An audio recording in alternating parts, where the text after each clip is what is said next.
पाऊस किंवा मान्सून हा शब्दच मुळात आशा, अपेक्षा घेऊन येतोय।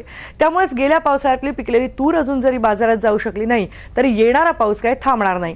तो येणारच आणि पुन्हा पेरणीचे दिवस बहरणार आहेत। मान्सून 2 दिवस अगोदरच केरळमध्ये धडकणार आहे।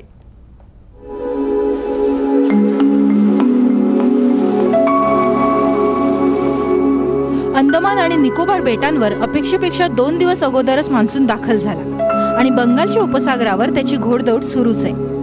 आपल्या देशात प्रवेश करताना मान्सूनच्या 2 शाखा तयार होतात। पहिली शाखा बंगालच्या उपसागराहून प्रवास करत असते तर दुसरी अरबी समुद्रावरून। त्यात अंदमान बेटावर मान्सूनचा पाऊस दाखल झालाय आणि केरळ किनारपट्टीवरही मान्सून अपेक्षेपेक्षा 1-2 दिवस अगोदरच पाऊस दाखल होण्याची चिन्ह आहेत। केरला में जो मानसून ऑनसेट का पूर्वानुमान है, जो फोरकास्ट हम देते हैं, वो हमारे पास एक प्रूवन मॉडल है।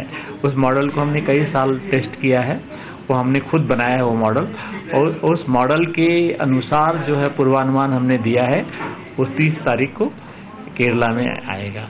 और उस मॉडल में भी एक जो मॉडल की खुद की अनिश्चितता होती है वो 4 दिन की है। तो इस तरह से वो जो हमारा पूर्वानुमान है, मतलब वो हमने फोरकास्ट तो दिया है 30 तक, लेकिन ऐसा हो सकता है वो 27 से लेकर के 3 जून तक के बीच में कभी भी मानसून ऑनसेट हो सकता है।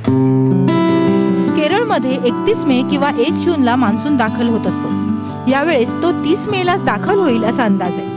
तसं झालं तर कर्नाटक, गोव्यातून कोकणातही पाऊस जूनच्या पहिल्या आठवड्यात दाखल होईल। गेल्या वर्षी तो कोकण, गोव्यात काहीसा रेंगाळला होता।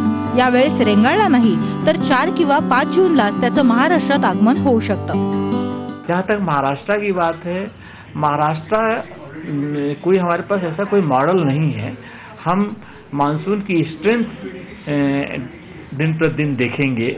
एक बार केरला के आसपास या उससे 2-1 दिन पहले से हम बात शुरू कर जाते हैं किस तरह की स्थितियां बनती हैं। उस समय हम इस बताने की स्थिति में होते हैं कि केरला में मतलब महाराष्ट्र में कैसे एंट्री होगी। हवामान विभागानं आतापर्यंत 2 वेळेस पावसाचा अंदाज वर्तवलाय।